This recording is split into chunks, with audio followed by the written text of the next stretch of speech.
नमस्कार दोस्तों, VFX Bharat channel में आप लोगों का एक बार फिर से स्वागत है। और आज मैं आप लोगों को बताने वाला हूँ कैसे पील ऑफ इफेक्ट क्रिएट करेंगे। जैसा कि आप अभी अपनी स्क्रीन पे देख सकते हैं, ये जो वंडर वुमन का स्टैचू है उससे ये ब्लैक कलर का जो क्लॉथ काइंड ऑफ फील है वो रिवील हो रहा है, वो पील हो रहा है। तो ये इफेक्ट कैसे क्रिएट करना है और मोशन में कैसे करेंगे वो मैं आज आपको बताने वाला हूँ, हुडनी एफएक्स का पील ऑफ इफेक्ट। सो देखते हैं हम मोशन में क्या देखने वाले हैं। मैंने इसको मोशन में रेंडर नहीं किया है, बट इससे पहले मैंने एक और ऐसा इफेक्ट क्रिएट किया था जिसका वीडियो मैं आपको दिखाने जा रहा हूँ। सो ये कुछ इफेक्ट था जो हम आज रिक्रिएट करेंगे इस वाले मॉडल के साथ। सो आप जैसे कि देख सकते हैं किस तरह से ये जो क्लॉथ से पील होके निकल रहा है। सो चलिए हुडनी में शुरू करते हैं तुरंत। सो हम हुडनी के अंदर आ गए हैं। तो सबसे पहले हम शुरू करेंगे जियो नोड से, जो कि हम हमेशा शुरुआत करते हैं। तो जियो नोड हमने क्रिएट कर लिया है और इसको रीनेम कर देते हैं स्टैचू, और डबल क्लिक करके या फिर इस पे आई प्रेस करके हम इस नोड के अंदर जा सकते हैं। मैं इस नोड के अंदर आ गया हूँ। फटाफट से मैं एक नोड क्रिएट कर लेता हूँ जो कि फाइल नोड है। फाइल नोड हम क्रिएट करते हैं किसी भी ऑब्जेक्ट को इंपोर्ट करने के लिए। ओके, सो मैं इंपोर्ट करता हूँ। आप कोई भी मॉडल इसमें इंपोर्ट कर सकते हैं जो आपको ठीक लगे। मैं वंडर वुमन का स्टैचू लेने वाला हूँ जो मैंने ऑलरेडी डाउनलोड करके रखा था। सो जैसा कि आप देख सकते हैं मेरा मॉडल जो है इंपोर्ट हो चुका है। बेहतरीन। तो अब मैं क्या करूँगा, अगर मैं देखूँ W प्रेस करता हूँ मैं, तो मुझे वायरफ्रेम मोड में मैं देख सकता हूँ इसको, और कुछ ज़्यादा ही हैवी है। तो मैं इसको थोड़ा सा इसके पॉलीगन जो है रिड्यूस करने वाला हूँ। तो उसके लिए मैं क्या करूँगा, मैं एक नया नोड क्रिएट करूँगा, पॉली रिड्यूस।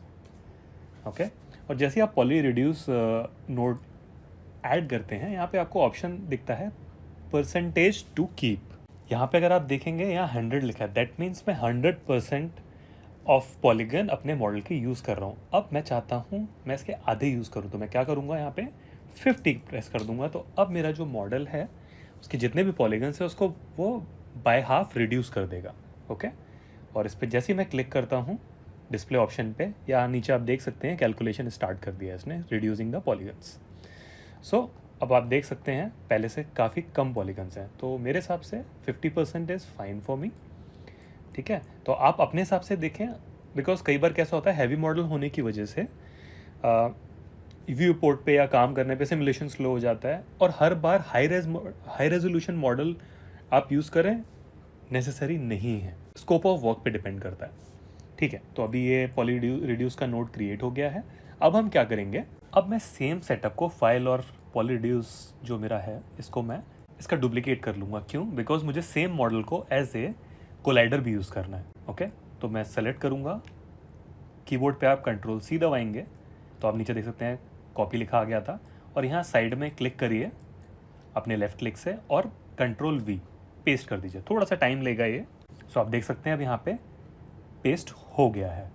और पॉली रिड्यूस अगर मैं देखूँ तो आई गेस 50 भी बहुत ज़्यादा है, मैं इसको यूज़ करना चाहूँगा 35% पे। दोनों में चेंज कर देते हैं। सो दोनों 35% हो गए हैं। ओके, तो अब क्योंकि ये जो मॉडल है वो पील होने वाला है, इसके जो पार्ट्स हैं उनको मैं पील करने वाला हूँ, तो मैं क्या करूँगा, ये जो ऊपर का मॉडल है यानी कि जो टॉप पर रहेगा उसको हल्का सा स्केल अप करूँगा ताकि वो कोलाइड हो सके प्रॉपरली। बिकॉज सेम होगा तो पेनिट्रेशन इश्यूज आएगा, सेम स्केल पे होगा तो पेनिट्रेट होगा तो आपका सिमुलेशन अच्छा नहीं दिखने वाला है, या कोलाइड करेगा मतलब आर्टिफैक्ट्स जनरेट होंगे। तो उसके लिए मैं क्या करूँगा, हल्का सा स्केल अप कर लूँगा जो मेरा टॉप पार्ट है, जो मेरा पील होने वाला है, जो मेरा टीयर होने वाला है। ओके, सो मैं यहाँ पे एक नोड क्रिएट करूँगा, ट्रांसफॉर्म नोड। सो मैं ट्रांसफॉर्म नोड क्रिएट कर लेता हूँ और इस पे ब्लू टिक ऑन कर देता हूँ, क्योंकि मैंने 35% किया है, ये फिर से एक बार कैलकुलेट करेगा पॉली रिड्यूस को। सो ये पॉली रिड्यूस कैलकुलेट हो चुका है, और अब आप देख सकते हैं मेरे पास ट्रांसफॉर्म नोड रेडी है। अब क्योंकि ये ट्रांसफॉर्म नोड आ गया है, अगर मैं इसको स्केल करने जाऊँगा, सो अगर लाइक मान के चलिए मैं अगर स्केल करता हूँ 1.1, ओके, बट मुझे मेरी प्रॉक्सी ज्योमेट्री नहीं दिख रही है, मुझे नहीं समझ में आ रहा है मुझे स्केल कितना चाहिए, कितना करना चाहिए। तो मैं क्या करूँगा, उसके लिए इसको 1 कर देता हूँ, और मेरा जो ये वाला मॉडल है इसका टेम्पलेट ऑन कर देता हूँ। टेम्पलेट ऑन करने की वजह से क्या होगा, मुझे ये पीछे दिखेगा, कि मैं अपना मॉडल को कितना स्केल कर रहा हूँ। तो अब अगर मैं इसको 1.1 करता हूँ तो आप देख सकते हैं जो मेरा ओरिजिनल मॉडल है वो ये रहा और जो जो मैंने स्केल किया है वो ये है, तो डिफरेंस दिखने लगा है। ओके, तो अब मैं आसानी से अपना मॉडल जो है वो स्केल कर सकता हूँ। तो मैं इसकी यहाँ पे वैल्यू रखूँगा 1.01। ओके, और अब आप देख सकते हैं कि जो मॉडल है उसका पिवट यहाँ पर है, इसकी वजह से वो नीचे से ऊपर की तरफ, यानी कि ये वाला हिस्सा बहुत ज़्यादा ऊपर निकल जाएगा बिकॉज उसका पिवट जो है सेंटर में नहीं है। तो मुझे इसका पिवट सेंटर में करना है। तो अब मैं वो कैसे करूँगा, फिर से मैं स्केल इसका 1 कर लेता हूँ बाय डिफ़ॉल्ट जो था, ठीक है। और ट्रांसफॉर्म नोड को सेलेक्ट करते हुए यहाँ पे ये जो मैनिपुलेटर वाला ऑप्शन है, शो हैंडल्स, अगर आप यहाँ पे क्लिक करेंगे, यहाँ पे लिखा जाएगा शो हैंडल्स, इस पर क्लिक कीजिए, ठीक है। अब आप देख सकते हैं आपको मैनिपुलेटर्स दिख गए हैं, ठीक है। बट मुझे इसका पिवट चेंज करना है, तो मैं इस पर राइट क्लिक करूँगा और यहाँ पे ऑप्शन आता है पिवट मोड, इस पर क्लिक कर दीजिए। अब मैं अपना पिवट जो है चेंज कर सकता हूँ। सो जस्ट सेंटर में देख लीजिए आप, जहाँ आपके सेंटर में आपका पिवट आ रहा हो वहाँ आप इसको रख के जहाँ सेटिस्फाइड हो वहाँ पे छोड़ दीजिए और फिर से राइट क्लिक करिए और इस ऑप्शन को बंद कर दीजिए। ओके, अब अगर मैं स्केल करूँगा तो मेरा जो पिवट, जो मेरा स्केल है वो सेंटर पिवट से स्केल होगा, तो 1.01। Now it's better. Okay, so इस तरीके से आप अपना पिवट चेंज कर सकते हैं और मैनिपुलेट कर सकते हैं ट्रांसफॉर्म को। ओके, तो यहाँ तक हम पहुँच गए हैं। अब अगला चीज़ हमको क्या करना है, तो जब भी आप कोई टीयर इफेक्ट देखते हैं, जैसा कि अगर मैं एक इमेज में देखूं तो आप देखते हैं चीज़ें जो हैं टुकड़ों में निकलती हैं, पीसेस हो जाते हैं उसके। ओके, तो अब हमें क्या करना है, जो अपने ज्योमेट्री को पीसेस में कन्वर्ट करना है, ठीक है। तो पीसेस में कन्वर्ट करने के लिए मैं क्या करूँगा, मैं यहाँ पे एक नया नोड लगाऊंगा जिसको हम कहते हैं एज फ्रैक्चर। सो ये क्या करता है, ये जो आपका ज्योमेट्री है उसको फ्रैक्चर करता है, ठीक है। कैसे करता है वो मैं दिखाता हूँ आपको। इस पे ब्लू टिक करिए और यहाँ पे ऑप्शन आता है आउटपुट में प्रिमिटिव पीसेस, इसको टिक करिए और ये जो आइकन है इस पर क्लिक कर दीजिए। तो अब आप देख सकते हैं मेरी जो ज्योमेट्री है उसने बाय डिफ़ॉल्ट इसने इसको 10 पीसेस में ब्रेक कर दिया है, तोड़ दिया है, और एज के अकॉर्डिंगली, ठीक है। तो अभी अगर मैं ये वाला देखता हूँ तो इसमें बहुत सारे छोटे छोटे छोटे पीसेस हैं, तो मुझे क्या करना पड़ेगा, मुझे इस इनिशियल पीसेस को बढ़ाना पड़ेगा। तो अगर मैं मान के चलो 150 कर देता हूँ इसको, तो आप देख सकते हो इसने जो पीसेस हैं बढ़ा दिए। और यहाँ पे मैं इसका टेम्पलेट हटा देता हूँ बिकॉज वो मुझे डिस्टर्ब कर रही है वो ज्योमेट्री, अभी फ़िलहाल के लिए हटा देता हूँ, ठीक है। अभी प्रॉपरली दिख रहा है मुझे। सो आप देख सकते हैं इसने इसको कितने सारे पीसेस में डिवाइड कर दिया है। तो आपके ऊपर है आप कितने ज़्यादा पीसेस चाहते हैं, कितने ज़्यादा डिटेल में टीयर चाहते हैं, उसके हिसाब से आप ये नंबर बढ़ा सकते हैं। तो मैं अभी फ़िलहाल के लिए कर देता हूँ 600। ओके, 600 पीसेस मेरे हिसाब से बहुत हैं मेरे लिए अभी, और मे बी 800 कर देता हूँ, या 800 पीसेस बिल्कुल ठीक है, ठीक है। तो इस तरीके से आप फ्रैक्चर कर सकते हैं, पीसेस में कन्वर्ट कर सकते हैं अपनी ज्योमेट्री को एज फ्रैक्चर के थ्रू। ओके, ज़्यादा ऑप्शंस नहीं है इसमें यहाँ पे, तो जो बेसिक हैं वो मैंने आपको बता दिया। ओके, नेक्स्ट हमें क्या करना है, सबसे पहले एज फ्रैक्चर पे मैं दोबारा से इस आइकन पे क्लिक करता हूँ, ये वाले पे। तो क्या होगा, ये जो मेरे को विजुअली दिख रहा है, विजुअल रिप्रेजेंटेशन मेरे पीसेस की दिख रही थी वो बंद हो जाएगी। ओके, तो फिलहाल हमको वो नहीं देखना है, ठीक है। नेक्स्ट मैं एक नया नोड क्रिएट करूँगा जिसको मैं कहूँगा ग्रुप नोड, ठीक है। और ग्रुप नोड मैं क्यों क्रिएट कर रहा हूँ मैं बताता हूँ आपको। ये जो नीचे के पीसेस हैं, ये जो नीचे वाले पीसेस हैं, मैं नहीं चाहता कि वो निकले, ओके, वो स्टिक रहने चाहिए। तो उसके लिए मुझे हुडिनी को बताना पड़ेगा कि ये पॉइंट्स को वो स्टैटिक रखे, ठीक है। और उसको बताने के लिए मुझे कुछ पॉइंट्स को सेलेक्ट करना पड़ेगा जो कि बाद में मैं वेलम फॉलोअर के अंदर फीड करूँगा कि हाँ इन पॉइंट्स को छेड़ना नहीं है, इन पॉइंट्स को मूव नहीं करना है। ओके, तो दो तरीके से करूँगा मैं, दो चीज़ें करने वाला हूँ। सबसे पहला इन नीचे वाले पॉइंट्स को लॉक करूँगा। कैसे, अपने ग्रुप नोड पे जाइए, यहाँ पे सबसे पहले ग्रुप टाइप को पॉइंट्स कर दीजिए, ठीक है, बिकॉज मैं पॉइंट सेलेक्ट करने वाला हूँ। ओके, और ग्रुप नोड को ऑन कर लीजिए, ठीक है। और यहाँ पे ये जो बेस ग्रुप में अनेबल हो रखा है इसको डिसेबल कर दीजिए। और यहाँ पे नेक्स्ट ऑप्शन है कीप इन बॉन्डिंग रीजन्स, इसको अनेबल करिए। तो मेरे को ये बॉन्डिंग बॉक्स का ऑप्शन देता है, बॉन्डिंग स्फेयर का ऑप्शन देता है, ठीक है। और भी बहुत सारे ऑप्शन हैं, फिलहाल मैं बॉन्डिंग बॉक्स पे जाऊँगा, ठीक है। और ये जो स्केल है इसको मैं बढ़ा लेता हूँ, यहाँ पे मैं कर देता हूँ 10 10 10। अब आप देख सकते हैं यहाँ पे एक मेरे को बॉन्डिंग रीजन इसने क्रिएट कर दिया है। ओके, तो अब मैं अपने अकॉर्डिंगली मुझे कितने पॉइंट सेलेक्ट करने हैं वो मैं यहाँ पे डिसाइड कर सकता हूँ। तो इसको बढ़ा देता हूँ मैं। तो मैं इसको सेलेक्ट करूँगा जितना हिस्सा मुझे कवर करना है। इवन मैं इसको सेंटर को भी थोड़ा सा ऊपर ले लेता हूँ और स्केल जो है कवर करने के लिए बढ़ा देता हूँ, और पीछे का हिस्सा भी मुझे बढ़ाना पड़ेगा। तो लेट्स टेक दिस वे, और पोजीशन इसकी चेंज कर देता हूँ। तो आप देख सकते हैं ये वाला जो हिस्सा है मुझे यहाँ ये वाले पॉइंट्स को इन्फेक्ट नहीं करना है अपने सिमुलेशन के साथ। ओके, इसीलिए मैं ये क्रिएट कर रहा हूँ। बट अब अगर आप देखें तो मुझे कोई भी पॉइंट सिलेक्शन नहीं दिख रहा। उसका रीज़न ये है बिकॉज मैं सिलेक्शन मोड में नहीं हूँ। मैं इस पर क्लिक करूँगा दोबारा से, तो आप देख सकते हैं ये पॉइंट्स मेरे सेलेक्टेड दिख रहे हैं। तो इन पॉइंट्स को मैं नहीं चाहता कि ये सिमुलेशन के साथ इंटरेक्ट करें। ओके, तो ये ग्रुप क्रिएट हो गया है मेरा, और यहाँ पे मैं इसको रीनेम कर दूंगा बेस स्टिक पॉइंट्स। तो ये हो गया। अब मैं एक और ग्रुप क्रिएट करूँगा, और वो क्यों करूँगा वो मैं अभी आपको बता देता हूँ। इसको कनेक्ट कर दीजिए इससे, ठीक है, और इसको अनेबल कर दीजिए, और यहाँ पे फिर से पॉइंट सेलेक्ट कर लेते हैं।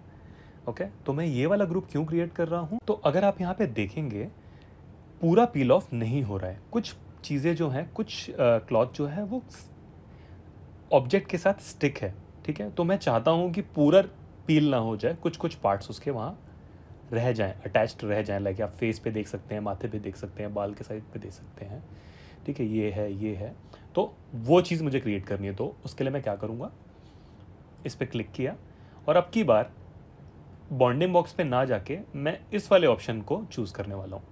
तो मुझे क्या करना पड़ेगा, बेस ग्रुप के यहाँ पे ये ऑप्शन है select geometry from available view port. तो यानी व्यू पोर्ट पे जो भी ज्योमेट्री होगी उसमें से मैं पॉइंट्स अपने सेलेक्ट कर सकता हूँ, ठीक है। तो मैं इस पर क्लिक करूँगा तो वैसे आप देखेंगे ये ब्लू हो गए हैं, यानी कि कोई भी पॉइंट सेलेक्टेड नहीं है अभी। ओके, और यहाँ पे सिलेक्शन में मुझे यहाँ ऑप्शन आता है, देखिए सेलेक्ट का ऑप्शन है, यहाँ पे ऑप्शन है लासो टूल का। मैं लासो टूल लूँगा और सिलेक्शन स्टार्ट करूँगा। लाइक अगर मुझे फेस वाला पार्ट चाहिए तो मैं जस्ट व्यू पोर्ट पे ऐसे करूँगा। आप देख सकते हैं ये पॉइंट्स मेरे सेलेक्ट हो गए हैं जो कि स्टिक रहने वाले हैं, ठीक है। थोड़ा सा मैं ऊपर की तरफ इसको लेता हूँ, बिल्कुल ये वाला हिस्सा मैं नहीं चाहता कि पील हो। ओके, अब बाकी जो मुझे सेलेक्ट करना है मुझे शिफ्ट पकड़ के सेलेक्ट करना पड़ेगा। ओके, लाइक ये वाला हिस्सा, ये वाला हिस्सा। ओके, मैं ये वाला हिस्सा भी सेलेक्ट कर लेता हूँ, मुझे नहीं चाहिए कि ये भी निकले, इवन ये वाला हिस्सा भी। ओके, जैसे ही आप सेटिस्फाइड हो जाएं कौन कौन सा हिस्सा आपको सेलेक्ट करना है, ठीक है, उसके बाद आप क्या करेंगे, जस्ट एंटर प्रेस करेंगे, और अब आप देख सकते हैं यहाँ उसने जितने भी पॉइंट्स हैं उनका ग्रुप बना के तैयार कर दिया है। और अब आप देख सकते हैं ये मेरे सेलेक्टेड पॉइंट्स हैं। ओके, और ये पॉइंट्स भी हमारे स्टिक रहेंगे, नहीं निकलने वाले हैं, सिमुलेशन के साथ नहीं जाने वाले हैं। बट ये हम वेलम सॉल्वर को बाद में बताएंगे कि इन पॉइंट्स को कहाँ पे अटैच करना है। ओके, तो यहाँ तक का आई होप चीज़ें क्लियर हों। नेक्स्ट, यहाँ पे भी मैं इसको रीनेम कर दूंगा। इसको मैं रीनेम कर देता हूँ अपर बॉडी पॉइंट्स, ठीक है। सो आपकी सहूलियत के हिसाब से आप कोई भी रीनेम कर सकते हैं, वो आपके ऊपर डिपेंड करता है, ठीक है। अब मुझे क्या क्रिएट करना है, वेलम क्लॉथ। सो मैं टाइप करूँगा टैब प्रेस करके वेलम क्लॉथ, तो ये नोड क्रिएट हो गया, ठीक है। इसका पॉइंट फर्स्ट वाले नोड में सेलेक्ट कर दीजिए, कनेक्ट कर लीजिए। अपनी फाइल सेव करना मत भूलिएगा, कभी कभी क्रैश हो जाता है, ठीक है। नेक्स्ट, मैं एक नया नोड क्रिएट करूँगा वेलम्स वेल्ड का, ठीक है। तो उसको सेलेक्ट करने के लिए क्या करूँगा, मैं इस नोड को खींचिए, शिफ्ट प्रेस करिए, बीच वाले को ड्रैग करिए और थर्ड वाले को भी ड्रैग करिए। अब मैं सेलेक्ट करता हूँ वेलम वेल्ड। सो वो ऑलरेडी कनेक्टेड आ जाएगा। ओके, अदरवाइज़ आपको तीनों को कनेक्ट करना पड़ता, ठीक है। एक चीज़ और, मुझे वेलम सॉल्वर भी क्रिएट करना पड़ेगा। तो फिर से ड्रैग करिए फर्स्ट वाले ऑप्शन को, शिफ्ट पकड़ के लेफ़्ट क्लिक से एक और फिर से एक और बार। अब यहाँ पे टाइप करूँगा मैं वेलम सॉल्वर। थोड़ा सा टाइम लेता है क्रिएट करने में, और मेरा वेलम सॉल्वर भी रेडी है। इसके ब्लू टिक पे ऑन कर दीजिए, ठीक है। अब ये तो क्रिएट हो गया, ठीक है। अब रही जो मेरी ज्योमेट्री जो कोलाइड करने वाली है, उसको मैं इसके लास्ट ऑप्शन पे कनेक्ट करूँगा। क्यों करूँगा? अगर आप माउस होवर करेंगे इस पॉइंट पे तो आपको यहाँ बताएगा, यहाँ पे कोलिजन ज्योमेट्री का इनपुट है। ओके, तो इट्स नॉट लाइक कि मैं एवं यहाँ डाल रहा हूँ, तो आपको ये नोट्स बताते हैं कहाँ क्या कनेक्ट होना है ताकि आप गलती ना करें, ठीक है। तो यहाँ माउस लेके गया, इसने बताया कोलिजन ज्योमेट्री के लिए ये इनपुट है, तो मैं इसको यहाँ पे कनेक्ट कर दूंगा। ये मेरी हो गई कोलिजन ज्योमेट्री, तो आप देख सकते हैं वो भी अनेबल हो गई है, ठीक है। तो सबसे पहले हम चेंज करेंगे वेलम क्लॉथ के अंदर। अगर मैं यहाँ पे जाता हूँ, सबसे पहले ज्योमेट्री के अंदर हम कोई चेंज नहीं करने वाले हैं, ट्रैक की वैल्यू बाय डिफ़ॉल्ट रखने वाले हैं। अब बात आती है पिन टू एनिमेशन। अब ये वो जगह है जहाँ पे हम हुडनी को बताएंगे कि कौन से पॉइंट्स को इफेक्ट नहीं करना है, ठीक है। तो मैं यहाँ पे अगर इस वाले आइकन पे क्लिक करता हूँ तो आप देख सकते हैं मुझे ये पॉइंट्स बता रहा है, base tick points and upper body point, जो हमने क्रिएट किया था ग्रुप यहाँ पे, करेक्ट, ये नाम जो है। तो अब मैं यहाँ वो उनको टाइप कर, उनको ऐड कर लूँगा। सबसे पहले बेस टिक पॉइंट और फिर अपर बॉडी पॉइंट्स। तो अब हुडनी सॉल्वर को पता है कि इन पॉइंट्स को अवॉइड करना है सिमुलेशन के टाइम पे, और यहाँ पे पिन टाइप जो है परमानेंट, उनको वो स्टिक करेगा। ओके, स्ट्रेच वैल्यू मुझे चेंज नहीं करनी है, मुझे जो चेंज करना है बेंड की स्टिफनेस। यहाँ पे मैं वैल्यू डालूंगा 1E-06। ओके, अब मैंने वैल्यू क्यों डाली? अगर मैं स्टिफनेस पे दोबारा क्लिक करता हूँ तो आप देख सकते हैं एक्चुअल में मैंने जो वैल्यू डाली है वो ये डाली है, जो कि बहुत ज़्यादा लंबा सीक्वेंस है नंबरिंग का। तो ये साइंटिफिक नोटेशन है। टेक्निकली अगर मैं बात करूँ तो स्टिफनेस पे भी अगर आप देखेंगे 1E+10 लिखा हुआ है, ठीक है। क्यों लिखा है?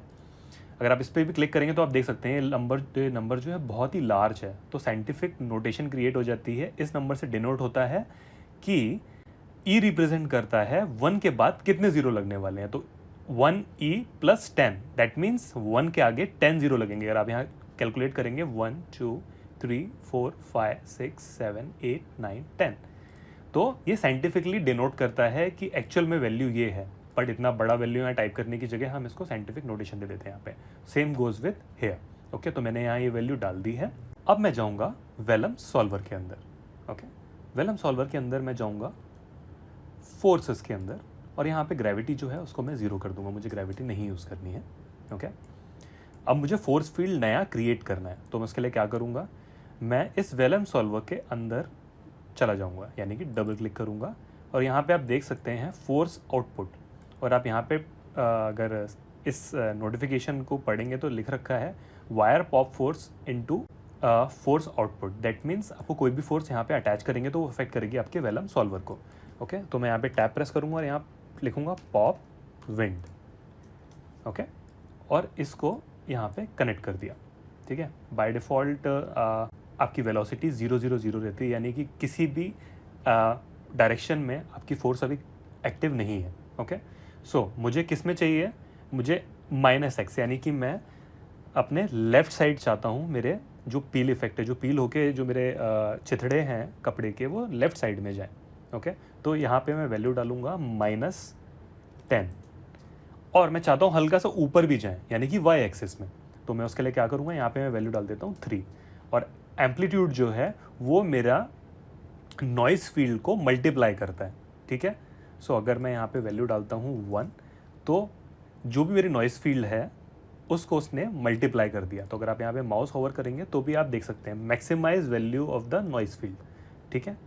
सो मैंने इसको यहाँ 1 रख दिया। सोल साइज़ में यहाँ पे 3 कर देता हूँ। ओके, और टर्बुलेंस को मैं कर देता हूँ 4, ठीक है। और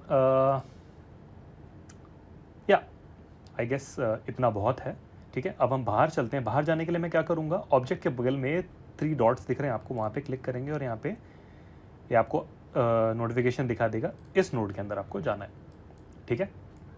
सो आप यहाँ पर आ गए हैं, आई गेस ऑलमोस्ट सेट है, और इसको सेव कर देते हैं एक बार। और मेरी टाइमलाइन जो है कुछ मैं कर देता हूँ 60 फ्रेम्स की, बिकॉज मैं सिमुलेशन ज़्यादा लंबा नहीं करने वाला हूँ, ठीक है। और एक बार फिर से सेव दबा देते हैं, और लेट्स सी सिमुलेशन के बाद कैसा दिखता है।